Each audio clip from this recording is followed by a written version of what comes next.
It's now time to focus on education with 2 board races from Districts 1 and 3. Both of the primary fields featured 6 candidates, so the top 2 candidates qualified for the general. In District 3, Donna Marie Mills is the founder of Save Our Children and has been on the board at C.A. Moore School. Teri Pinney is a retired high school assistant principal and currently chair of the Southern Association of Colleges and Schools. Carol? And we want to welcome the candidates for St. Lucie County School Board, District 3, Teri Pinney and Donna Mills. We'll start with the 2-minute opening statement. Teri Pinney.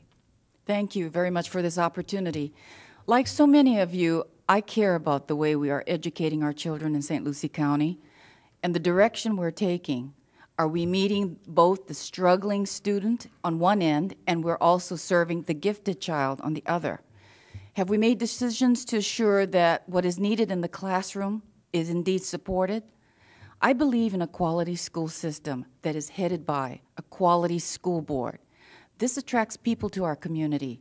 It attracts businesses. It brings jobs. It creates good neighborhoods. This is a vital thing of the image of our school district.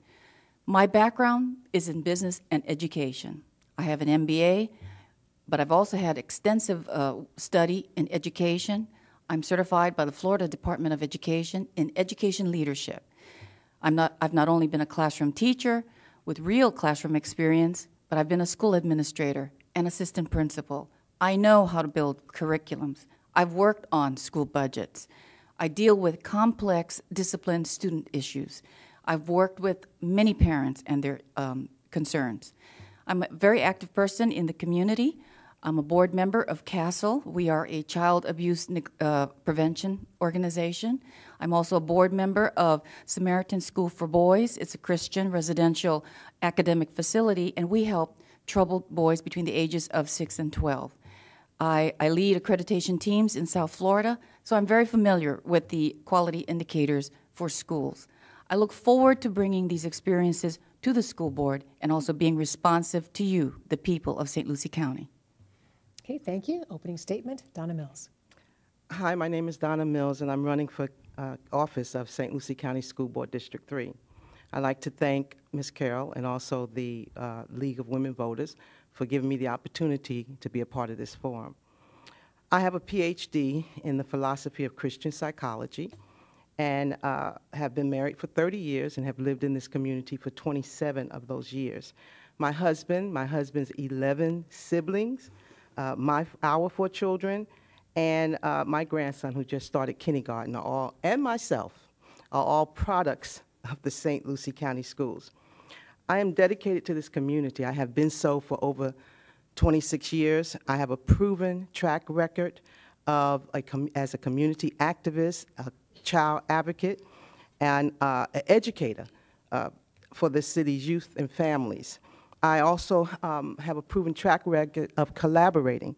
I was recently at an annual luncheon for one of the nonprofit organizations in town, and as I looked around the place, Healthy Kids was there, United Way, Children's Service Council, Kids at Hope, the Health Department, Children and Family, the list goes on. The Sheriff Department was there, and so many others.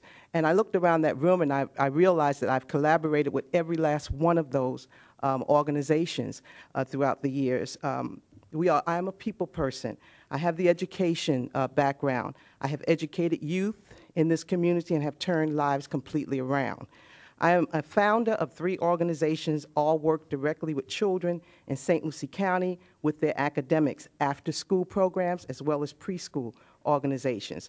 The 3 organizations are located in the heart of the inner city, and those organizations, 2 of them were founded in '86 and '89. Both are still here today and reaching out to children. I have worked with thousands of children throughout the years, and I believe that every child is capable of success, no exceptions. Well, let's get to our questions then. We'll start with Donna Mills. You'll have up to 2 minutes to answer each question.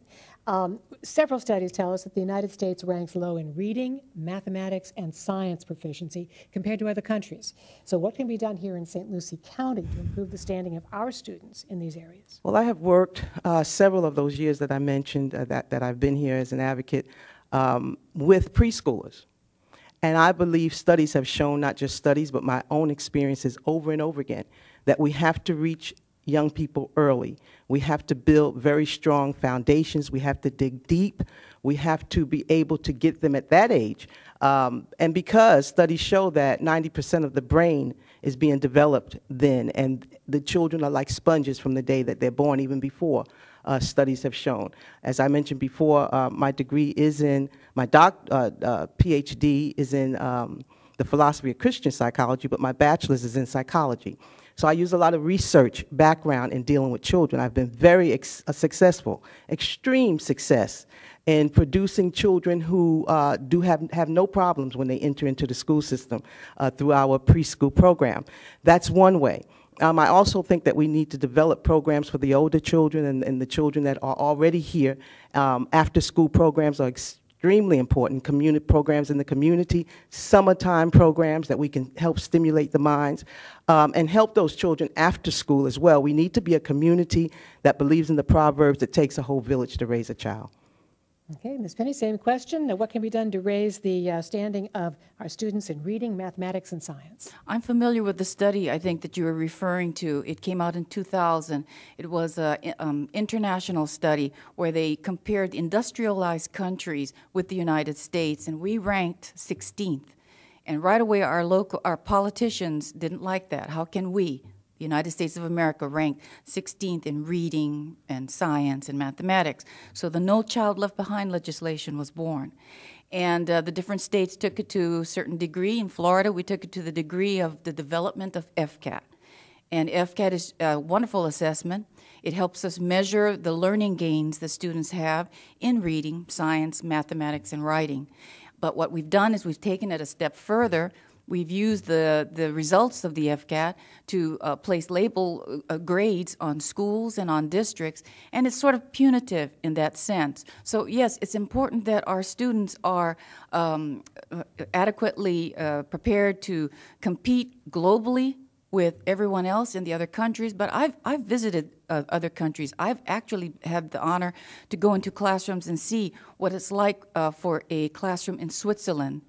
And the comparison is stark. I mean, it is, when you compare a typical classroom, let's say here in Florida, with the demographics of a typical classroom of the Finnish class or the Korean class, they've got common language. They don't have the challenges of the languages that we're seeing in our class, in our schools, much less the socioeconomic challenges. So I feel that particular study was unfair.